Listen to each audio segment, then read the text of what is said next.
The views expressed by the host of this podcast are not opinion-based or for entertainment purposes. They are actually facts and truth, no matter if other people like it or not. It is the Detroit sports truth, and nothing can ever stop it from being correct.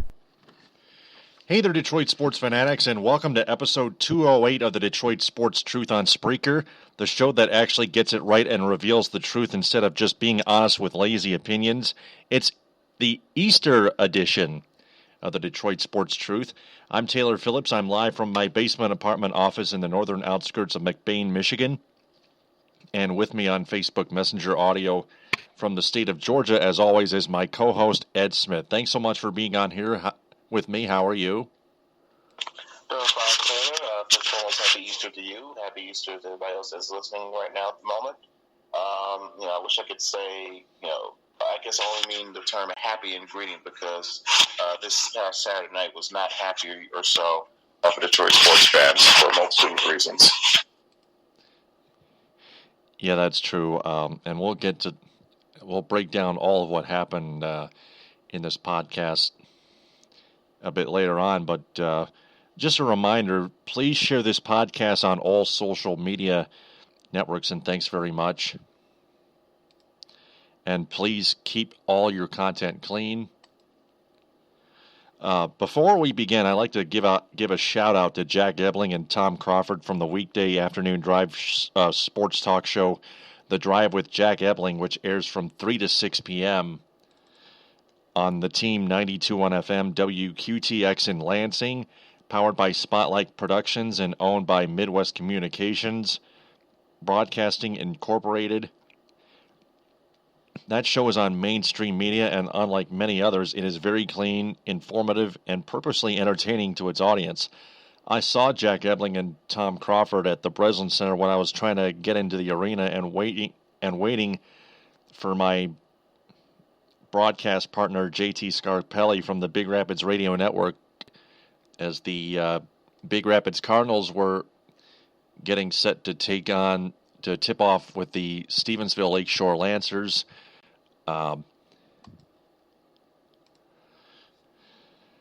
So again, my shout out goes to Jack Ebling and Tom Crawford. I also want to give JT Scarpelli a shout out as well. So we're going to start with Tigers this time. That one is long gone. We heard an article about a couple days ago, like 2.5 days ago, that the Tigers are among other teams, a few teams that are interested in veteran right-handed starting pitcher Kyle Lohse from the Milwaukee Brewers. According to Mark Polishuk of MLBTradeRumors.com, at 9:33 a.m., he broke out, the Tigers are, quote, are emphasizing depth, unquote, in the starting rotation and have some interest in veteran righty Kyle Lohse. MLB Network's John Heyman reports. He's also a CBS Sports baseball analyst.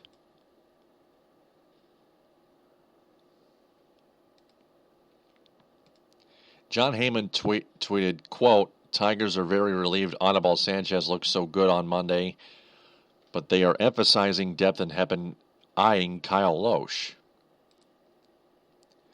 Lohse, on another note, is a client of Scott Boras, who has a well-documented connection with Tigers owner Mike Ilitch. Other teams that are interested are the Miami Marlins, the Baltimore Orioles, and the Texas Rangers. Kyle Lohse had a rough year last season, posted a .585 ERA and 6.4 strikeouts per game, per 9 innings, over 152 and a third innings with the Brewers, a performance that cost him his rotation job. The largest issue seemed to be a 15.3 homer rate that was well above Lohse's 10% career average through a 314 batting average on balls hit in play, and a 68.7% strand rate also added to Lohse's misfortune.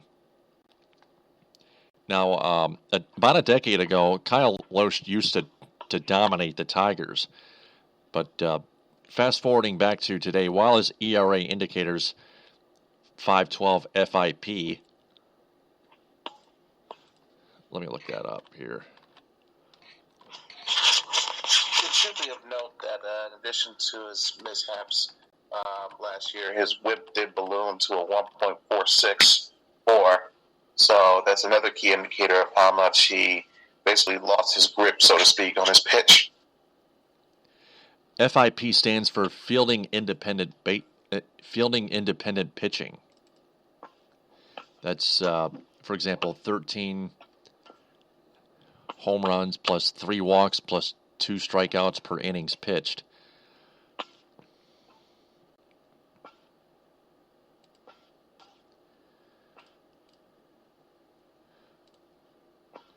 Also, 448 extra fielding independent pitching rate and a 443 Sierra. I'm going to look that up right now as well.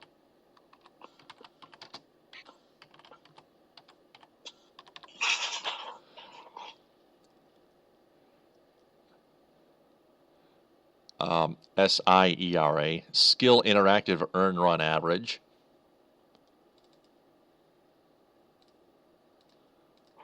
Kyle Lohse has a 443 skill interactive earned run average.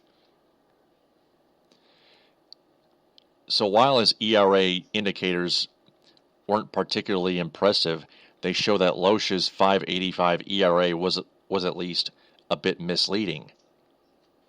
Right now, he is probably available on a minor league deal at this point, and he could provide some veteran depth for a rotation that has had a couple of injury question marks. Anibal Sanchez recently pitched his first outing of camp on Monday after battling triceps inflammation this spring, and Daniel Norris recently left a start due to tightness in his lower back. We got word that he suffered non-displaced fractures. Oh, darn it. In his spinous process. Just a minute. There we go. Yeah, he suffered non-displaced fractures in his spinous process, Daniel Norris did. And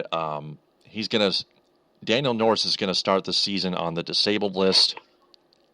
We just recently got word on that. So it's confirmed. But Kyle Lohse overall struggled last year mightily, and he's already 37 years old.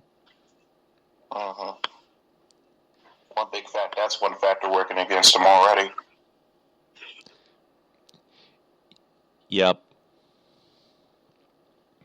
So the question later on in this program would be, would the Tigers necessarily need Kyle Lohse for any role, which we'll answer at the end of the episode.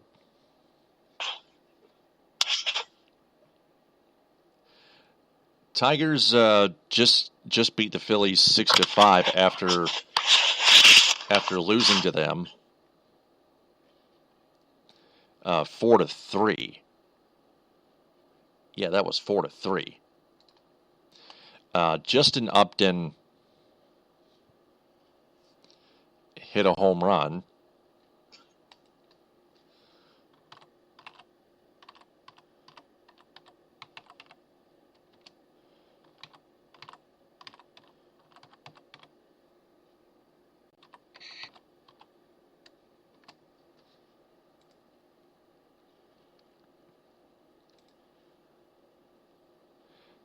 He hit 2 home runs, actually.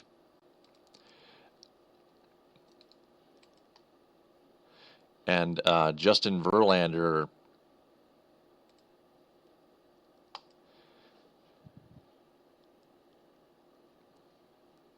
started. He got a no decision. Francisco Rodriguez picked up the win.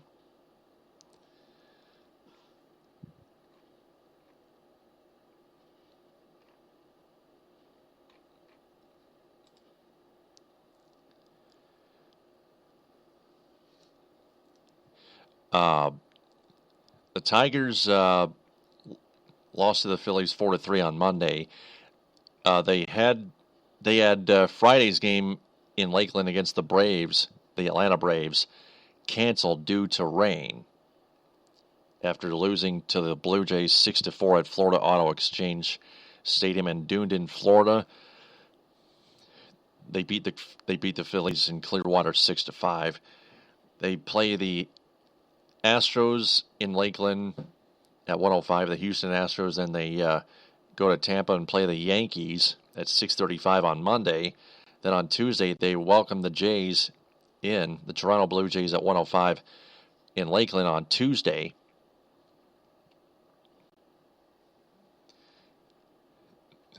Wednesday, they visit the Baltimore Orioles at 6:05, and then the Yankees come into Lakeland Thursday at 1:05. Then the Tigers open April by wrapping up spring training at home against the Tampa Bay Rays on Friday, April Fool's Day, and then the day after, they conclude it in Orlando against the Braves on Saturday, April 2nd. Then they begin their regular season with a 2-game series on the road in Miami against the Marlins, 7-10 April 5th, Tuesday, and then Wednesday, April 6th at 4:55 p.m. And they have Thursday off. Their home opener is against the Yankees at 1:10, Friday at 1:10, the 8th, and then Saturday the 9th at 1:10, and then Sunday the 10th at 8:10 p.m., probably on ESPN. More than likely. Yep.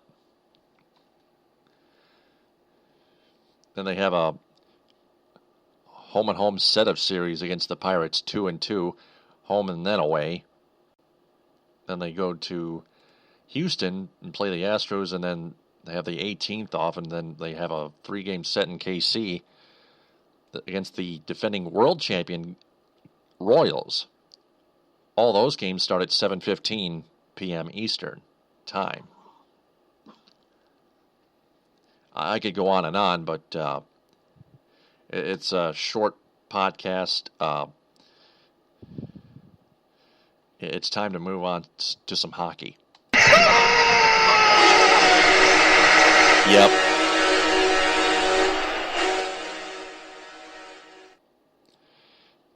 Here, let me turn that down. Well, the Red Wings beat the Canadiens 4-3. They just barely had to hold on after almost blowing a 4-0 lead.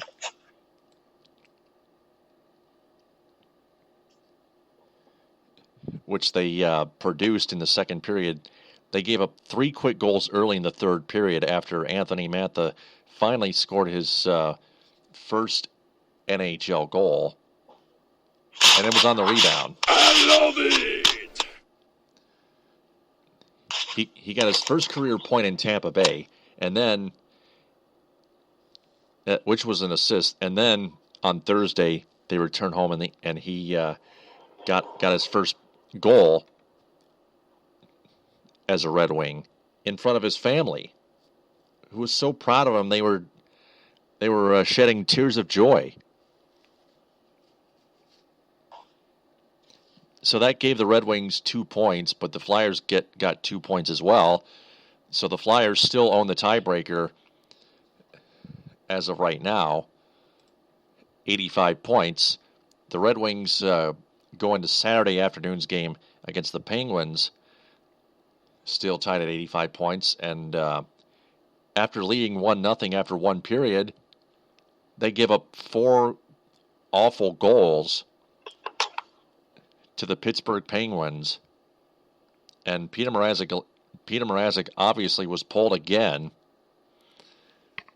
for Jimmy Coward, who gave up the other 3, all of them in the third period, after the Wings cut the lead to 4-2. They were just the first period it was good, but the last 40 minutes were just downright awful in general. It's not only on the goaltenders, but mostly on the defense. They even Pavel Datsyuk screened Peter Mrazek at one point. And in the same game, however, Pavel Datsyuk laid what was headlined a dirty hit on Chris Kunitz of the Penguins, the former Ferris State Bulldog. And we took a look at the video, and as replay showed, Chris Kunitz was coming after Datsyuk, and Datsyuk kind of elbowed him hard just to fend him off, and Chris Kunitz was hurt. He had to be helped off the ice and into the locker room by 2 other members of the Penguins, 1 trainer and 1 player. And has an update on Kunitz's condition has been posted yet? Is it official that he has a concussion, or maybe has concussion-like symptoms, perhaps? Yeah, he might have suffered a concussion. Thanks for the update, Ed. So it may be possible that Datsyuk could receive a fine or a suspension, or at least a hearing, like Monday, before they play against the Buffalo Sabres. Yeah, I'd say he at least gets a hearing, because the nature of that hit, and that directly or indirectly, however you want to see it as, it led to Kunitz getting carried off the ice and checked for possible concussion symptoms. So by that merit, you got to look into the matter at least a little bit. I'm not saying make an outright judgment decision or anything like that, but I feel this is a matter that should be looked at least for a little bit. Yeah, I definitely agree.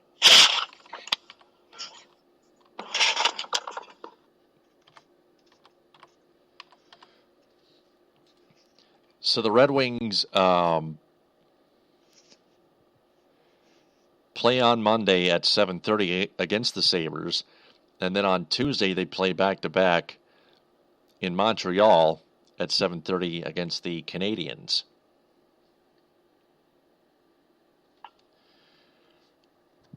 It should be noted, by the way, due to the Flyers owning the tiebreak for that second playoff spot in the Eastern Conference, both teams entered today with 85 points.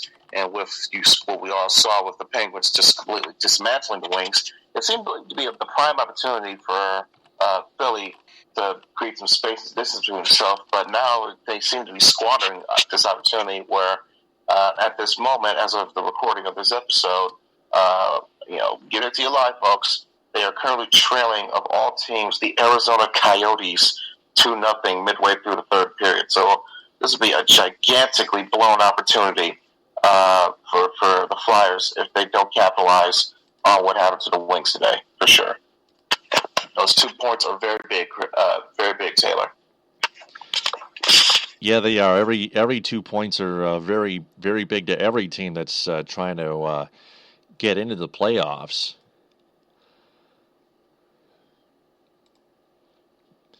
But we got to keep in mind the Red Wings have been knocked out in the first round of the Stanley Cup playoffs 3 times in their last 4 seasons, as we all know. Uh-huh. And if the Red Wings enter the playoffs again as possibly as an 8th seed, they're in for an even tougher task than 2 seasons ago when they played the Bruins. And they lost they managed to win game 1, and They still lost the next 4.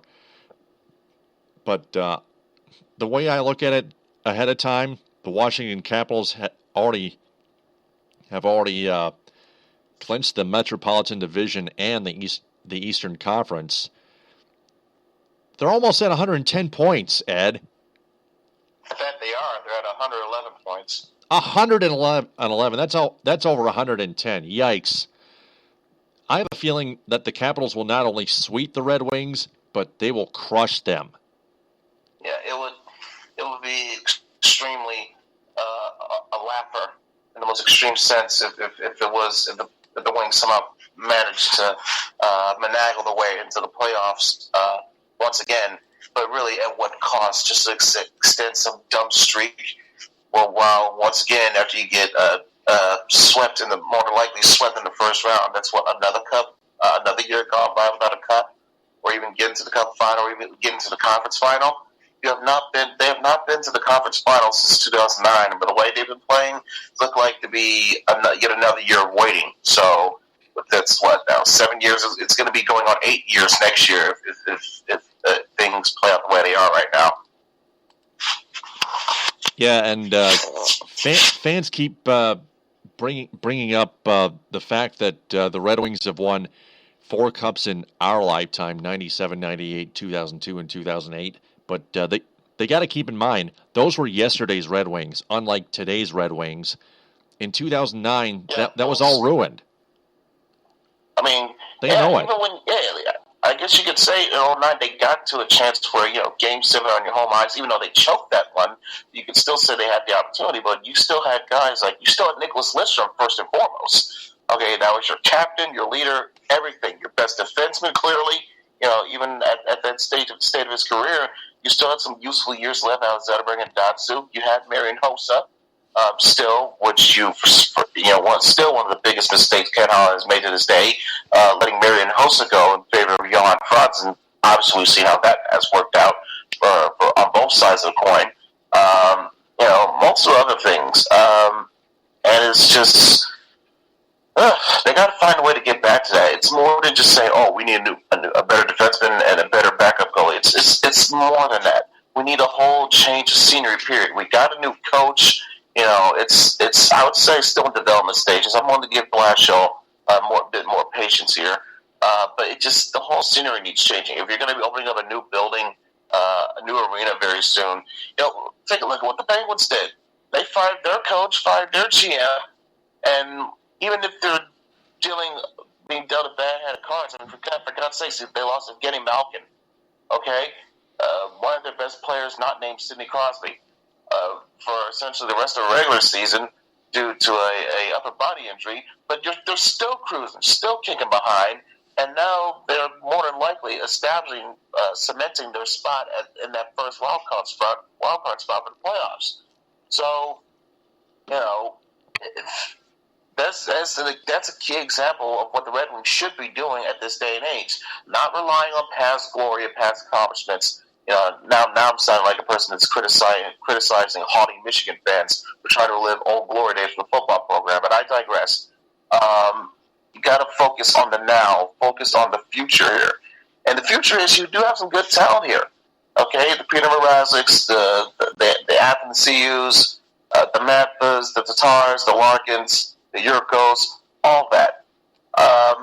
But you got to make sure, and even I would say, I think Blashill, as he gets more time to learn, he will become a better coach. This will not be Brad Ausmus on ice. I hate to sound like a stupid Disney on ice musical, but that's the name of the title. It's not going to be like that, folks. Don't worry. That's my belief. That's my opinion on that.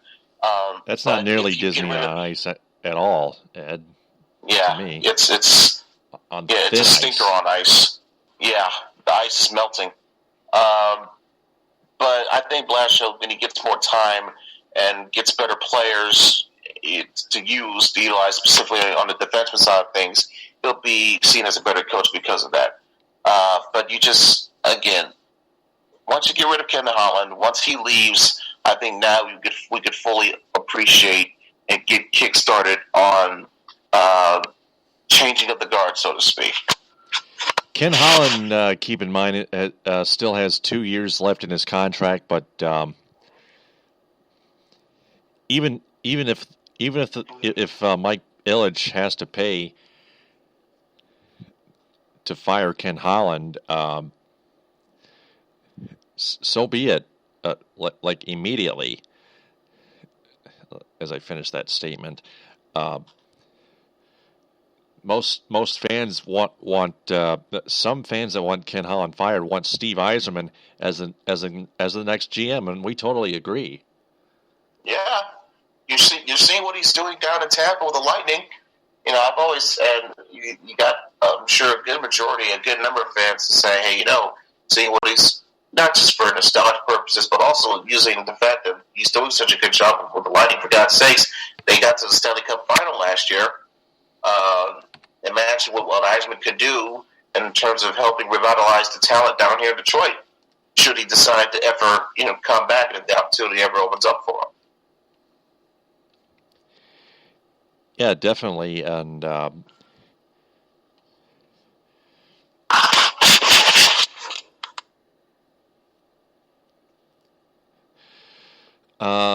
let's see here.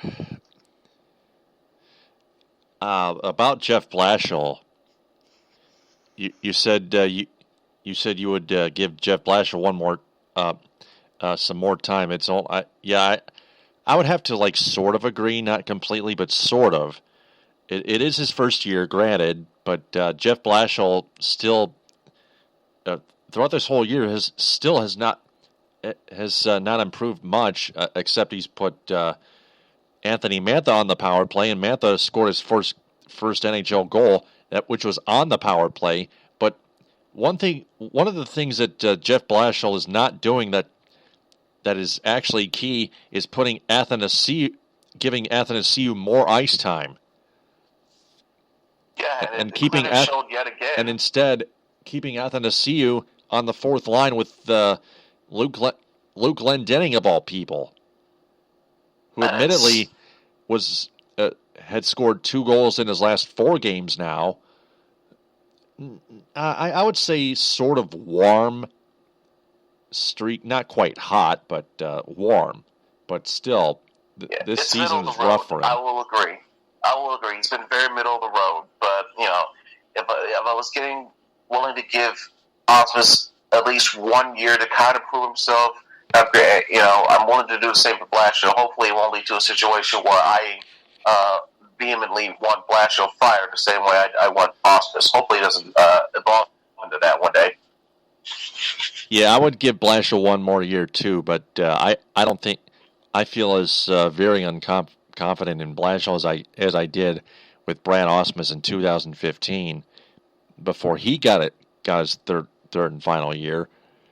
Now I'm just feeling the same way that about Brad Osmus and Jeff Blashill all together. And if Jeff Blashill still doesn't improve much, and the Red Wings yet again either miss the playoffs or make it only to get knocked out in the first round, one or the other next year on their last season at Joe Louis Arena ever, then Blashill must be fired. And I think it doesn't necessarily require experience, but I'm thinking Dominik Hasek as the next head coach, because not only does he have the mentality, but he has the continuity as a head coach. He was just revved up between the pipes back in his old days. I think I see what you're trying to do there. I mean, I guess you're using the model of what the Avalanche did with Patrick Waugh, but different strokes for different folks. Just because it works out one way doesn't mean it's going to work out the exact same way for another. But if it comes to that, we'll just go through all the punches. But I see them still going with I don't see Detroit trying to be that radical if and when they might have to come to a decision on a new head coach. Well, desperate times call for desperate measures. That's how I view it. That's how I view it. Because I don't think Dominik Hasek would be like Patrick Waugh. Every coach has different has has his own different views, different ways of coaching his own team. Got to keep that in mind. But I'm pretty sure Dominic Hasek would give his team an earful if they don't do their job right. That's one important thing that matters.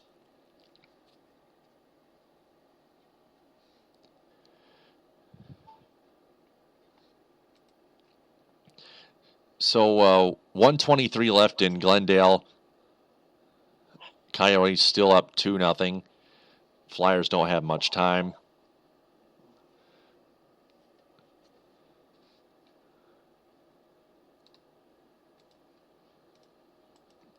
Taking a look at the standings one more time. Taking a look at the Coyotes first. Fourth place in the wild card, 73 points. 7 back of the Avalanche. 12 back of the Wild. The Coyotes are pretty much done. And then as everybody knows, the Flyers are tied with the Wings at 85 points. The Flyers own the tiebreaker. 36-24 and 13 to 37-27 and 11. The Flyers have 3 less regulation losses than the Red Wings. Plus, the Flyers are only getting outscored by 3 goals, while the Red Wings are getting outscored by 14 goals. Oh. It's getting worse and worse for the Red Wings in terms of goal differential for the entire season. 206 to 192. Come on, give me a break. At least it's not going to reach 300. It never will for any team, whether it's goals for or goals against. It depends. I mean, you have got to supremely suck at either goaltending, defense, or both to have mostly defense, like but definitely both. Yeah. Especially Jonathan Ericsson, Nick Cronwall, Kyle Quincy.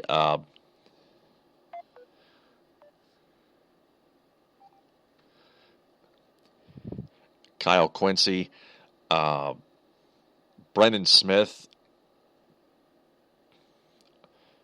also being inept. Like, when is it ever going to change? Probably when Ken Holland gets fired and Steve Yzerman takes over as Red Wings GM. Yeah, basically, until Ken Holland is replaced as the general manager, I still see things being the same. Yep.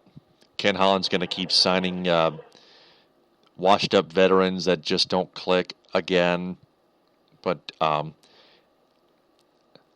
Holland's thinking more about the youth lately, and this past trade deadline, Ken Holland said he didn't want to risk the youth movement.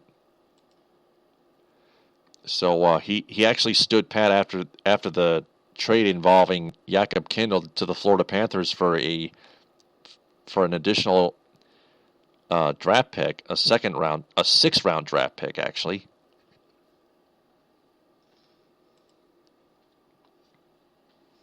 Which wasn't terrible.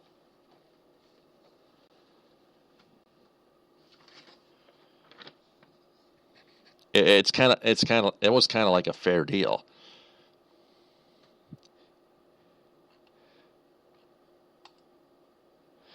But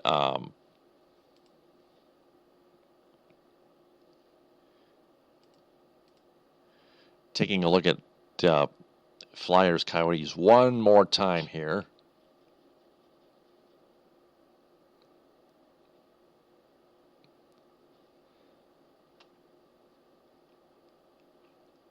And it looks like the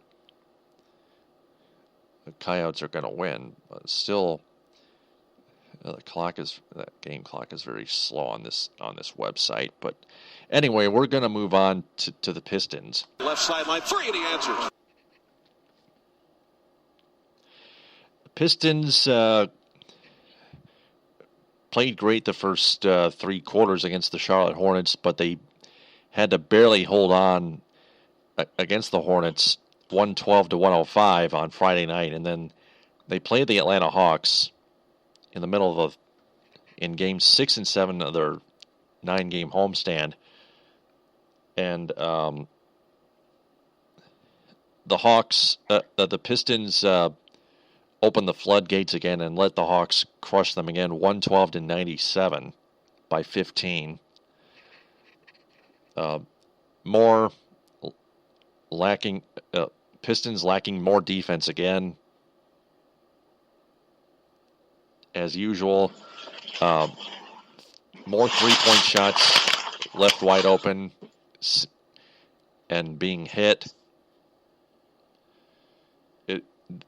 There's another thing that doesn't change in Detroit sports. That was a key factor to Atlanta's victory tonight. They were 13 of 34 from downtown with 38 34 point, just under, a shade under 35%. 38 was 38%. I'm thinking about the season average, but the average tonight was 38% on the whole from 3-point range. Whereas Detroit was 7 of 29, so a 24% clip for them. Clearly the difference right there in terms of scoring difference. But another key factor, turnovers. Detroit had 11 turnovers compared to just 4 for Atlanta. And so that meant Atlanta literally averaged 2 turnovers per half. When you aren't making... Yeah, so when you aren't making the other team turn the ball over, that's a bad indicator that your defense didn't get the job done.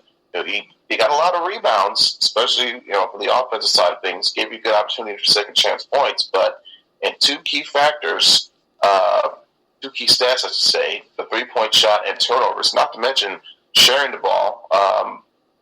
Atlanta had 9 more assists collectively as a team, 34 to Detroit's 25. So if you take into account those 3 key factors, assists, which included sharing the ball, moving the ball effectively as a team, 3-pointers, knocking down your shots. They did. Detroit didn't. And also, they didn't defend them well.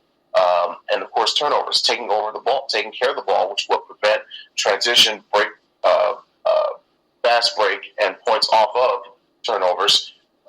Those key factors led to that, as well as another slow start. Another 15-point first quarter for the Pistons. That's like the second, third, fourth time that's happened this year alone. You just cannot, very rarely in this day and age of NBA basketball that relies so much on offense, can you have such a poor start in the first quarter and expect to just light up, turn the gears on, and then expect to win, come back and win later on. Now, granted, they kept it even in terms of point total. They kept it even for the remainder 3 quarters, but that first quarter was the difference. Very slow start.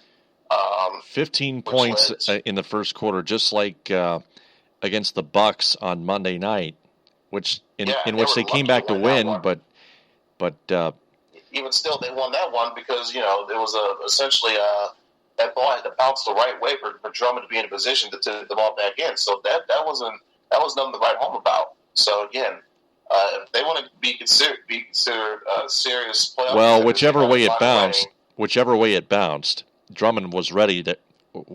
Drummond already got there, was ready for it, and he batted it in because that's his job. Yeah, I give him credit for it, but still, you need to do that against the freaking Bucks of all teams. If that was against the Cavs, okay, I could give him, hey, my hat's off to you. Yep. But against the Bucks, you have that such of a slow start against a team like the Bucks, where you needed that to bail you out. That's the key primary concern here. And it happened again against a much better team in the Atlanta Hawks, and they were not able to overcome that. It's what the Hawks are a better team. Yep. Kind of a joke.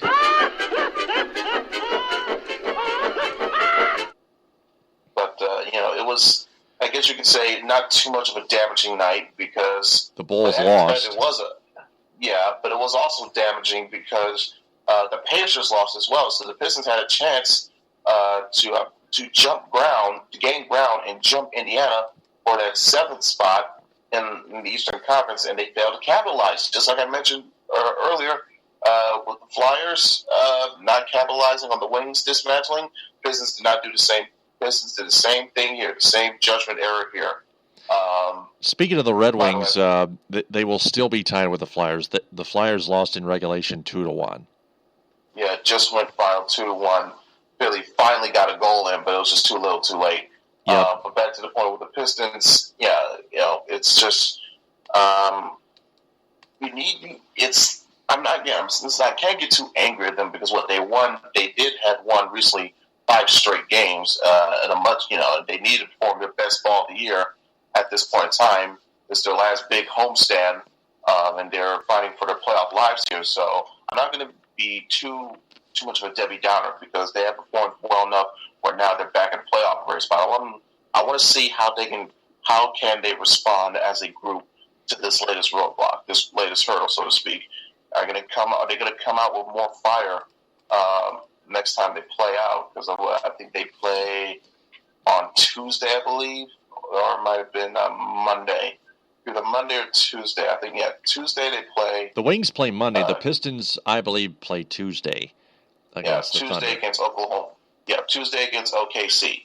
If they come out with more fired up and pumped up against OKC. Now, granted, I think it's going to be a bit of a tough challenge because you're dealing with Kevin Durant, dealing with Russell Westbrook, and all those other factors. Serge Ibaka.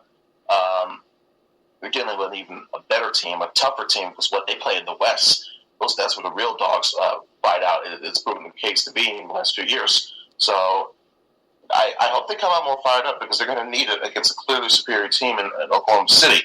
But if they come out with that kind of fire and show a competitive front, and if they manage to pull out the win, it'll be big, very, very big for them to maintain that 8th spot because that's the same night that both Chicago and Indiana are playing. And guess what? They're playing against each other. So that's a pivotal game for both those teams as well. Chicago trying to keep hope alive, and Indiana trying to make sure they don't fall to that danger zone as well. So that's a big game to pay attention to while Detroit is battling OKC. And speaking of the Bulls, they've lost 3 straight.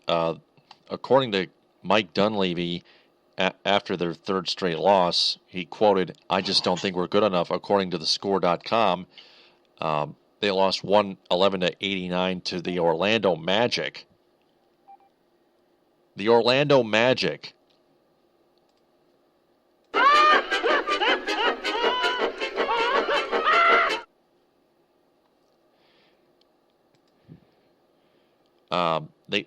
The Bulls surrendered 68 points in the first half to the Magic. 68 points to the Magic. Oh, man! Orlando came into the game ranked 26 in the NBA in offensive rating. And the Magic were without both Victor Oladipo and Nikola Vucevic. Yeah, they were Vucevic and Oladipo. Vucevic, rather. So Yeah. 2 of the best players, and they still managed to score over 100 points on the Chicago Bulls. That's embarrassing if you're Chicago. It really is. I mean, it doesn't help also when combined Paul Gasol, Derrick Rose, and Jimmy Butler give you 28 points combined. 2 of those 3 can give you 28 on any given night between Rose and Butler. So get 28 points combined from 3 of your top big players, unacceptable.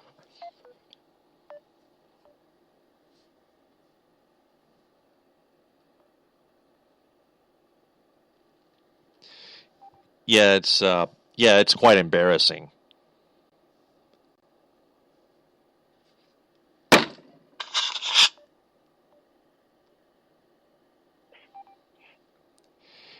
Yeah, again, it's very embarrassing. Just not good enough for the Bulls. The Magic are in 11th place in the Eastern Conference, 30-43. They are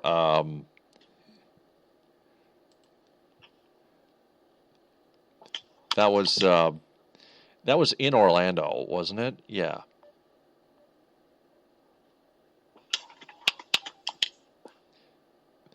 That was in Orlando.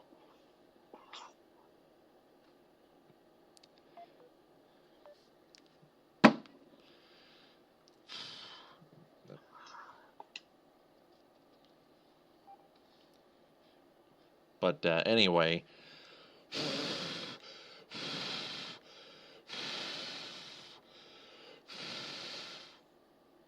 my phone's hot.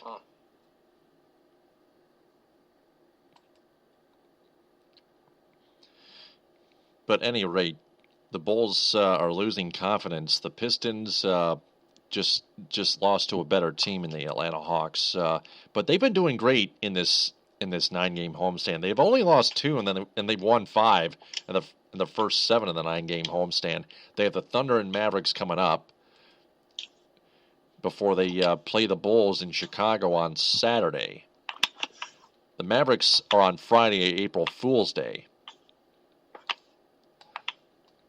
Pistons, as we recall again, beat the Mavericks 102-96 like 3.5 weeks ago, when Andre Drummond scored 20 points in the first half, the most points any NBA player has scored in history in a half. And you were right, and we were right. The Pistons play the Thunder on Tuesday. Both those home games start at 7:30. The Saturday game in Chicago at 8 o'clock. Then they go to Miami next Tuesday at 8. Then on Wednesday, April 6th, in Orlando at 7. Hopefully the Pistons play better than the Bulls against the Magic. Then they return home from that 3-game road trip and play the Washington Wizards on Friday, April 8th at 7:30. The Wizards, 35-37, still clinging to that bubble in the playoff hunt in the Eastern Conference. Then the Heat come into town on Tuesday the 12th.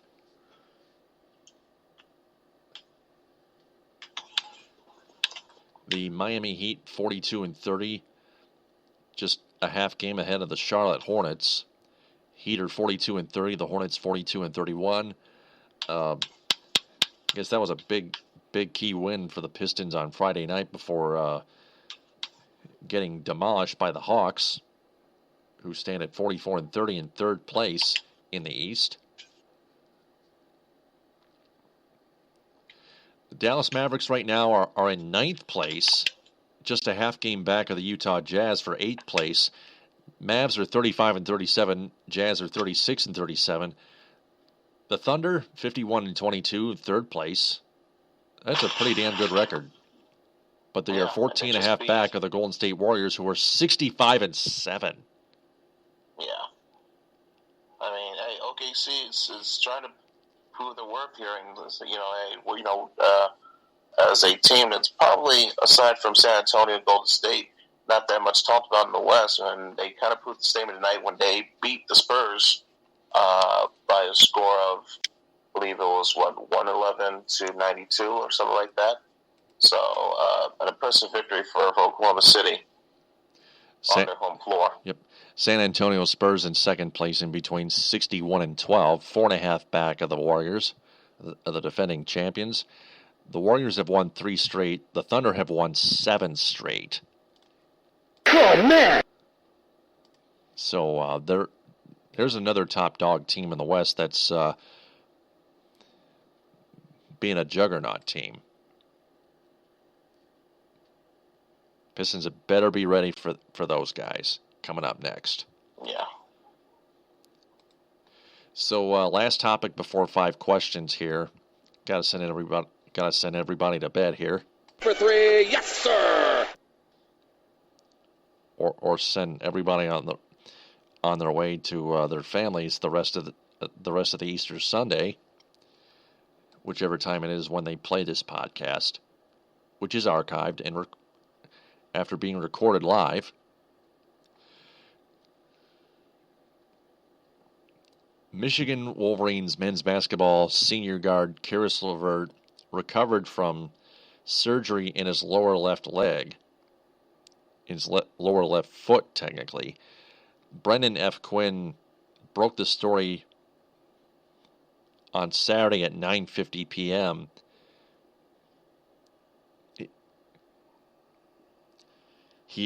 LeVert underwent successful surgery on his left foot on Tuesday, which was 4 days before the story was broken. I don't understand that. A story being broken 4 days late by all the media. Either that or Michigan really kept it hush hush. Yes, so I mean, Jeff Moss doesn't care too much about college basketball, and I interpret that, but it's almost kind of like the mainstream media covering Justin Spiro's Gardenhire article 17 days after he broke it first. From Ilitch's side of the story, from Mike Ilitch's side of the story, and Bernie Smilovitz steals it on live television on WDIV Channel 4 in Detroit. That was last year. Spiro broke it late August, and then Bernie Smilovitz in September followed up in the wrong way. But this Caris LeVert story, not quite as wrong, just 4 days late, which is still unacceptable. But anyway, Caris LeVert is already a senior, so he will be graduating, like you mentioned before we started this episode. So the Wolverines, unfortunately, will never have Caris LeVert on their team again. They're going to miss him. They already have missed him, and they're going to miss him some more. So off to the NBA, Caris LeVert goes. Hope he's ready for whatever is being thrown at him in the pros.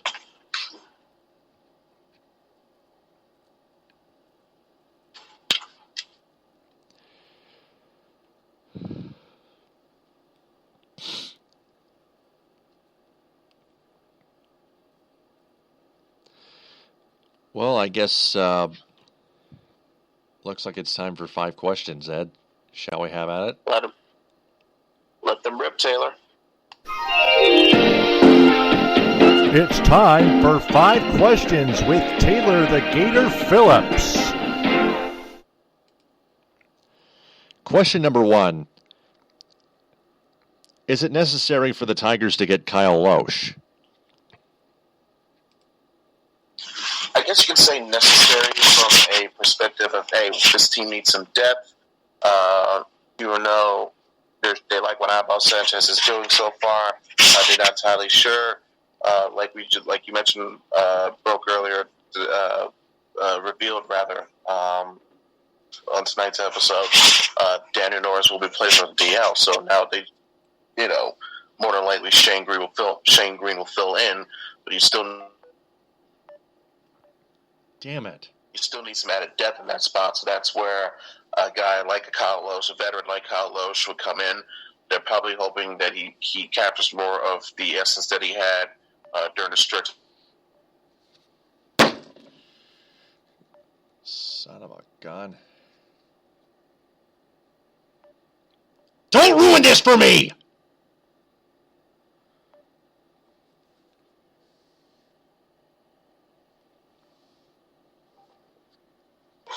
Captures the essence that he had in 2011 to 2014, playing with the Cardinals, during which he won a World Series title with them. So I guess they're hoping he still has somewhat of a semblance of that Kyle Lohse compared to what we saw recently in Milwaukee.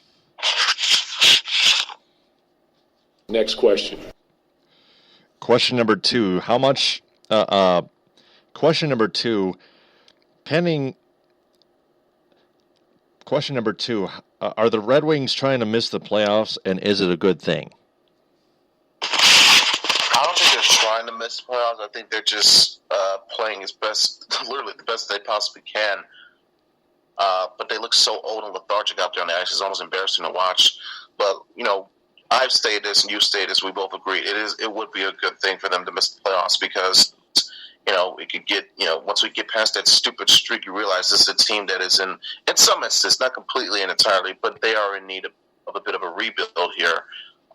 It would take, hopefully, to them maybe firing their general manager to really kickstart this rebuild / reload, whatever you want to call it, and make this team a perennial contender again. It's not looking like it. It just flat out doesn't look like one right now. So the sooner you miss this playoffs, get this stupid streak over with, the sooner you can focus to concentrate on getting this team back to its true status. Yes, something's got to happen. Follow-up question: will Pavel Datsyuk get fined or suspended, or neither, for his elbow on Chris Kunitz? I say neither because it's one, Datsyuk doesn't really have that reputation. Two, the hit is a bit judgmental. It's 50-50, so it's not really clear and definitive as compared to other hits that we saw from other players this year. Like we saw from the video, Kunitz was trying to come in on Datsyuk. Datsyuk defended himself, but he did so in an aggressive manner.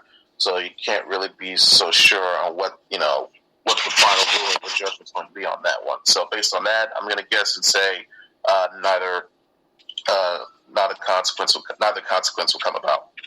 Next question. Question number 3. Pending how the Pistons have done so far in their 9-game homestand, do they still deserve a playoff spot as of right now? Absolutely. They've played their best ball of the year at a time where you needed to do so. Late in the season, on the pivotal home stretch, with the playoff spot line, they've come out. They've done their job. They've put on greater effort that you could possibly put on the majority of the games. Even that first game that they lost to the Hawks, it was still a 4-point loss. So aside from tonight, every other game they've given tremendous 100% max effort throughout. So and they've only lost 2 games so far on this home stretch. So they've done as good a job as you possibly can, short of winning all these home games. So yes, they're definitely in deserving of the playoff spot that they currently hold right now. Next question. Question number 4. How much does it take for the Pistons to beat the Atlanta Hawks, or did they only stall this past Saturday night?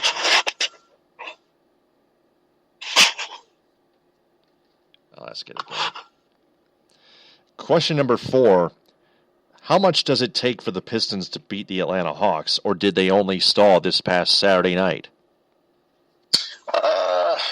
Well, for instance, you got to shut down the 3-point shooting between Jeff Teague, Paul Millsap, and Kyle Grover.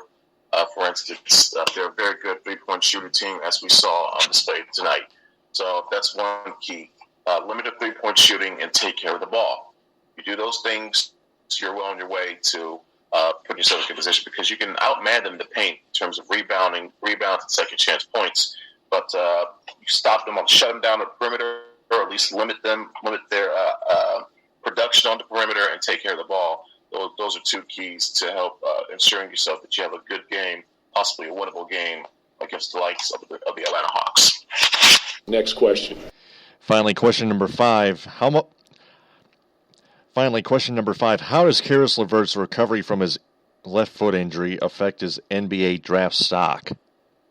Well, before his injury troubles began, he was essentially as close to a lottery pick as you ever saw one. Now, what we've seen now in the past 2 years with his inconsistency to stay healthy, it makes into question the teams really want to take a chance on that. I still think he's a talented player. He can give you good versatility offensively, an all-around game, rebounds, assists, all that. But it's going to come down to one big question, probably the only question: can he stay healthy? If he's healthy, we've seen what the potential could be. Could be a bit of a breakout star. If not, it's something that we knew of going in. So that's really the only red flag you can point on Caris LeVert in terms of his draft stock is his health. But it's a big factor, and I think it's going to be a reason why you're going to see him. If he gets selected at all, he'll probably be mid to late second round. Follow-up question: What do the Wolverines have to do to fill LeVert's shoes from here forward? Well, it's utilizing. You got to make sure you have better recruits coming in, and you don't hopefully, because remember, injury also gave a second backhand to the Wolverines by sidelining Spike Albrecht with his hip issue. So you were already down there without the uses of two of their best guards for the majority of their season. Not named Darren Walton, of course, but still. So better guard play from the likes of Muhammad Ali Abdur-Rahman, and maybe if you find one of your new recruits coming in, he gives you a bit of a spark off the bench, which in turn would take the pressure off of Walton, because what we've seen from Walton, he may not be a good straight-up jump shooter, but he gives you such good versatility elsewhere. Great rebounder, can pass the ball, can share the ball magnificently well, and as we saw in the tournament, knows how to get some steals going. So what we really need is a versatile, or really reliable backup point guard that can give you some good points off the bench, and that in turn will take the pressure off Walton, which therefore will allow him to maybe contribute a little bit more on the offensive side of things. All right, well, that's going to do it for 5 questions. And for all the listeners and fans out there, if you want to answer those questions, just replay the episode and answer them in the comment bank below this episode. That wraps up the Eastern edition. That wraps up the Easter Sunday edition of the Detroit Sports Truth, episode 208. Ed, thanks so much for your help again. I will talk to you Tuesday at 12:30 for episode 209. All right, Taylor, take care. Happy Easter to you. Happy Easter to all the listeners. Despite your faith or religion, whatever your case may be, still, here's a happy Easter to you anyway. Happy Easter indeed.